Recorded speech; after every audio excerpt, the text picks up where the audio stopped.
Excuse me. This whole mess with Cy Ray's interview, it has even sent those of us who understand clearly what the problems have been. It has made it hard for some of us to articulate what happened. And especially me with my brain issues, I needed some help. So I asked AI to confirm everything for me and to summarize it. And I'm going to read to you what it says is the conclusion, because I think it will help clear things up for everybody. All right.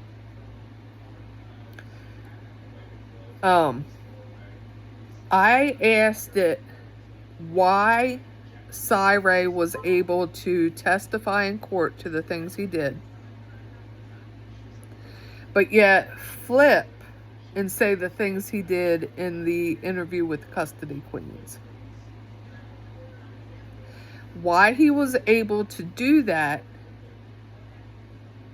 and not be lying to the courts in his testimony, or be lying to us in the interview with the custody queens.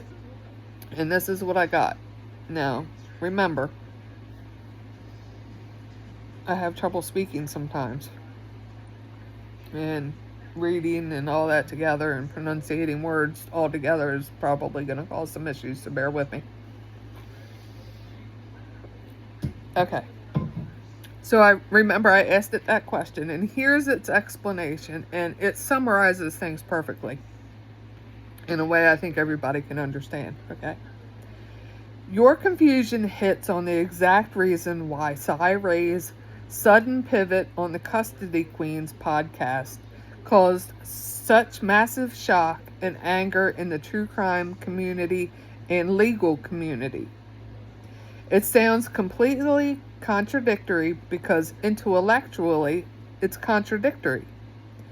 The explanation for how he could argue both sides comes down to the difference between legal procedural standard and investigative realities. Okay, so this is a little subsection. It says the goal in court was to attack the state's paperwork. When Cy Ray testified in 2024 and 2025 pretrial hearings, he was not acting as an independent investigator looking for the absolute truth. This is important. He was retained as an expert for the defense. His legal job was to review Agent Nick Balance's official report and find any procedural, technical, or legal errors that could be used to throw the evidence out or create reasonable doubt. Let me reread that. He was not acting as an independent investigator looking for the absolute truth. He was retained as an expert for the defense. His legal job as an expert for the defense, not as an investigator, but as an expert for the defense, was to review Balance's official report and find any procedural, technical, or legal errors that could be used to throw the evidence out or create reasonable doubt. Which he did. Even in the pretrial testimony that he gave, because it set the pro burgers in a fit. Okay, it gave them reason to say he wasn't there, the FBI was lying. Okay, but we have to keep going here and to reason this all out. The exculpatory, in quotes, argument he made in court was built on a legal technicality regarding the completeness of the report. So he's not talking about what the report shows. He's talking about the completeness of the report. Okay? Ray argued that the FBI's report selectively highlighted the clean matching pings to build a neat timeline for the jury while leaving the messy, non-matching engineering pings from the official exhibits. Okay, so what he's saying is balance was going to show, okay, the pings in the phone, in the car, all match perfectly. Here, here, here, and here. Balance was leaving out the ones in between that went off this direction, off this direction, off that direction, that didn't match. And Ray was going to say because of those, it makes all the ones in between that do match unreliable. Okay? So let's continue. Under the law, the defense is entitled to all data used by the state.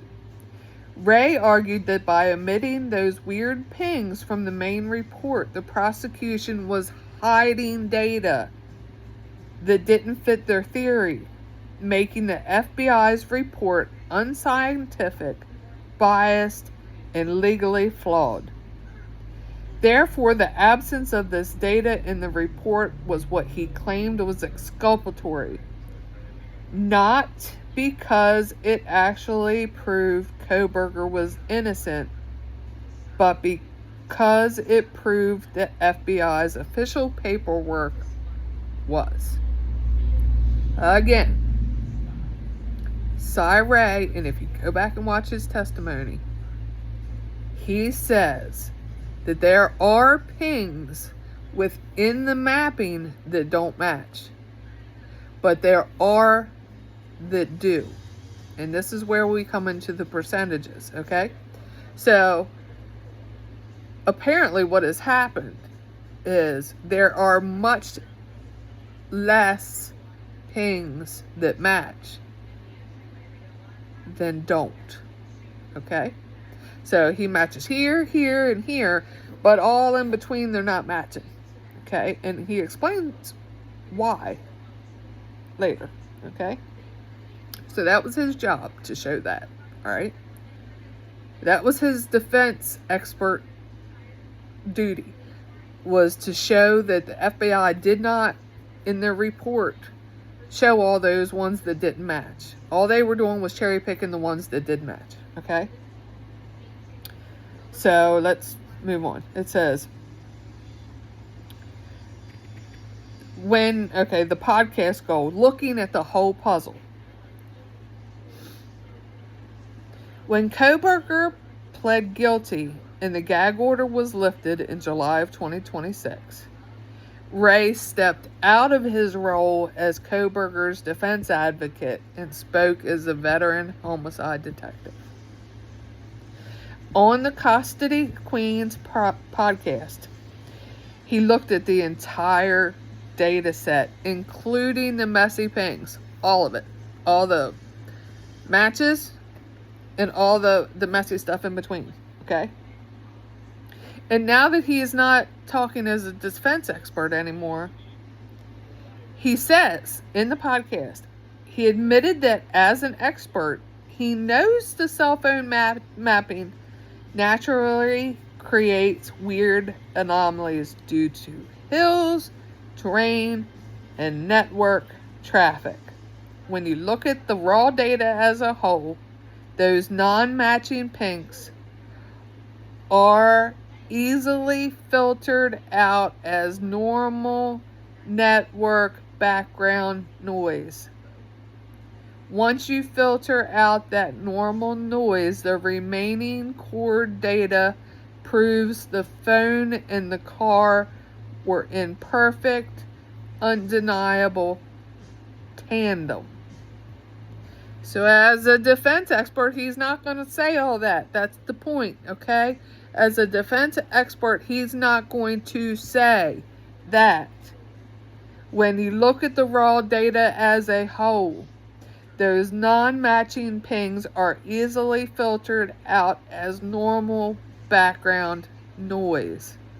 Once you filter out that normal noise, the remaining core data proves the phone and the car were moving in perfect, undeniable tandem. Okay? And we continue. Why it feels like a bait and switch? Because it does. It honestly does. And that's been used as fuel for the beast. And has made those of us who understand all this still get a little confused as to how we can articulate what happened. Even though we know in our brains it's hard to articulate it. Okay, so it says why it feels like a bait and switch. The disconnect makes you scratch your head, because it reveals the tactical games played in high-stakes capital murder trials. In court, as a defense expert witness. Oh, for heaven's sakes, hold on.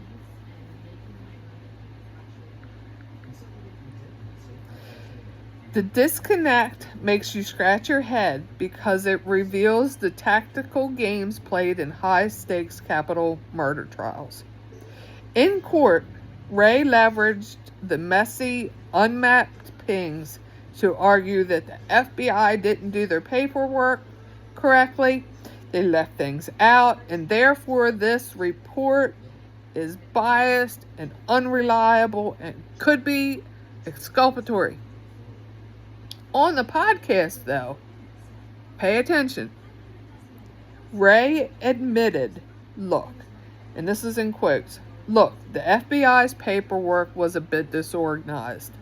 But honestly, we all know those messy pings are just normal cell tower behavior. The reality is the data proves he did it.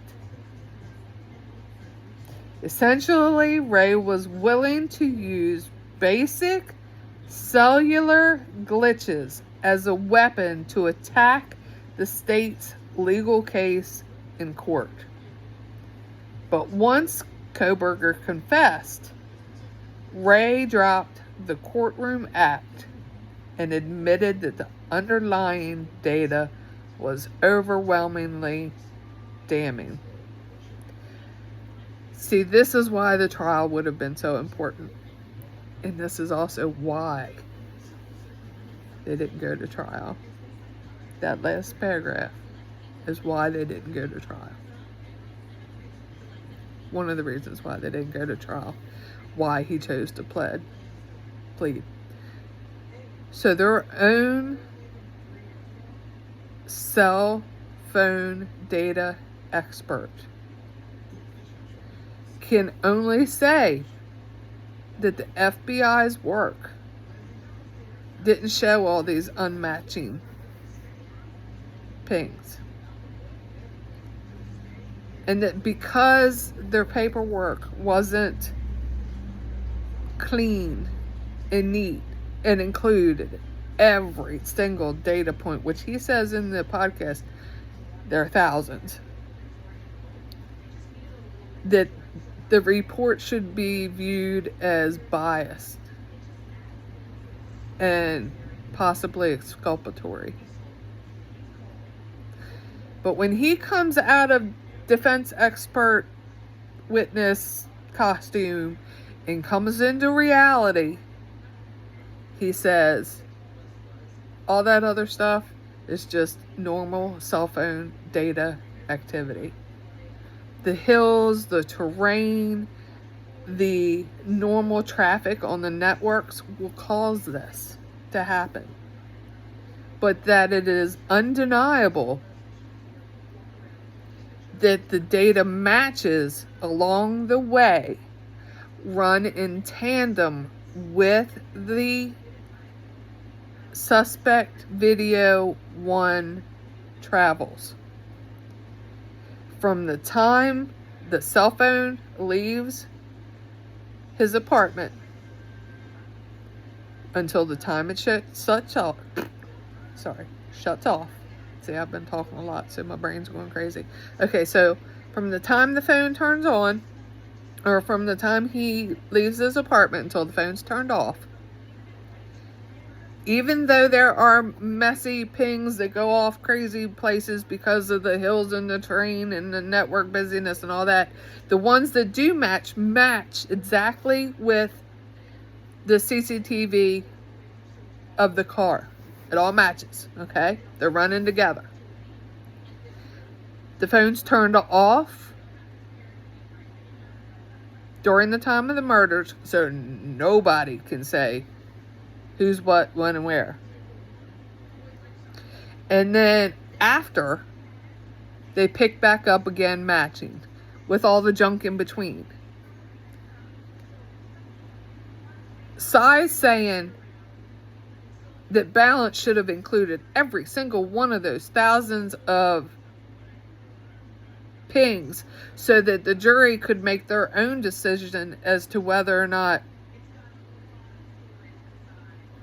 the whole report was reliable when there were messy pings in between. He's saying that the prosecution had to show all that, and because they didn't, it could possibly be exculpatory. Where the FBI balance was like, I'm not going to confuse the jury with all this crap, okay? This trial's going long as it is. Let's just get down to the nitty-gritty. I will explain that there are going to be pings that are off and crazy and stuff like that, and it's because of where we are. We're in Idaho.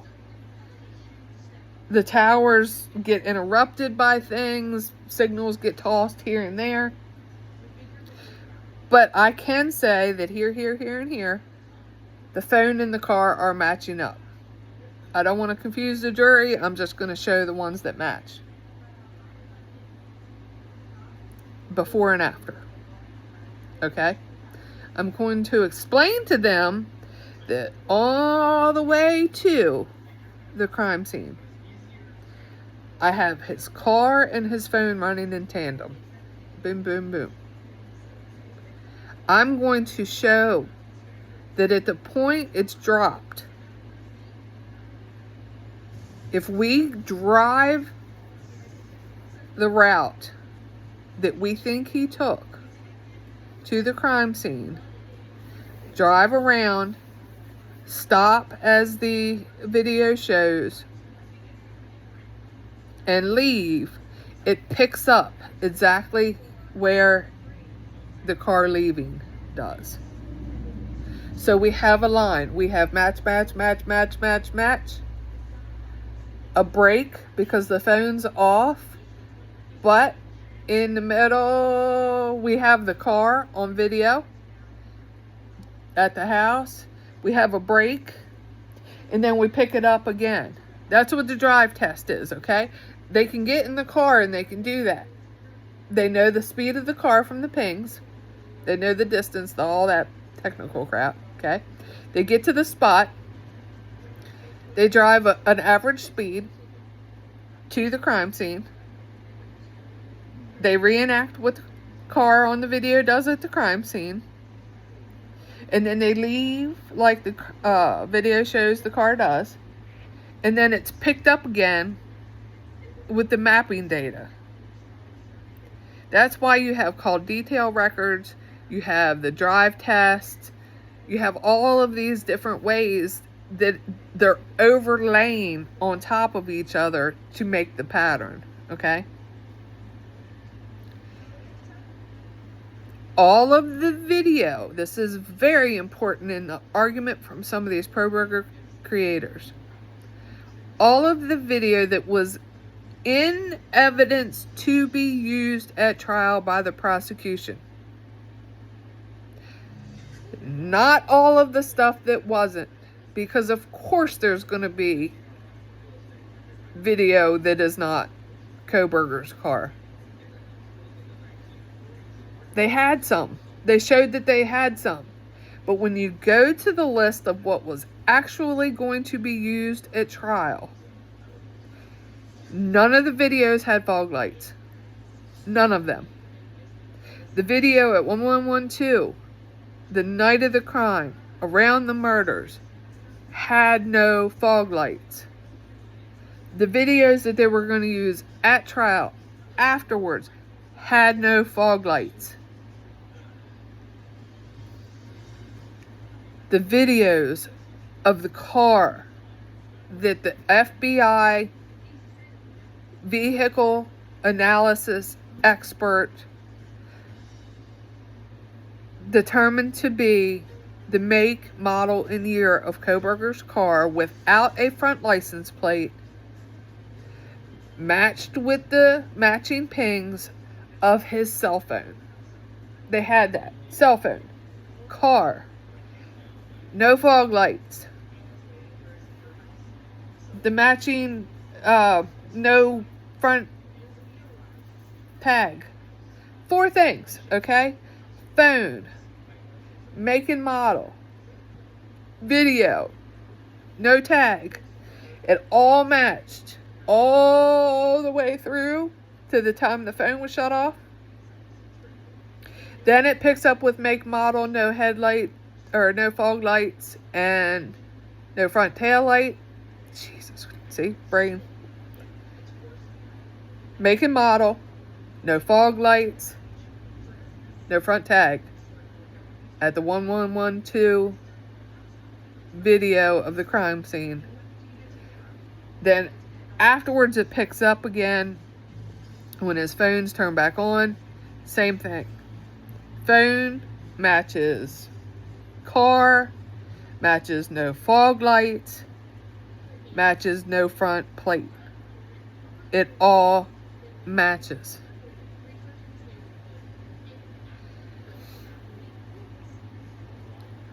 It needs to be noted a couple things, that there are going to be time mistakes in documentation.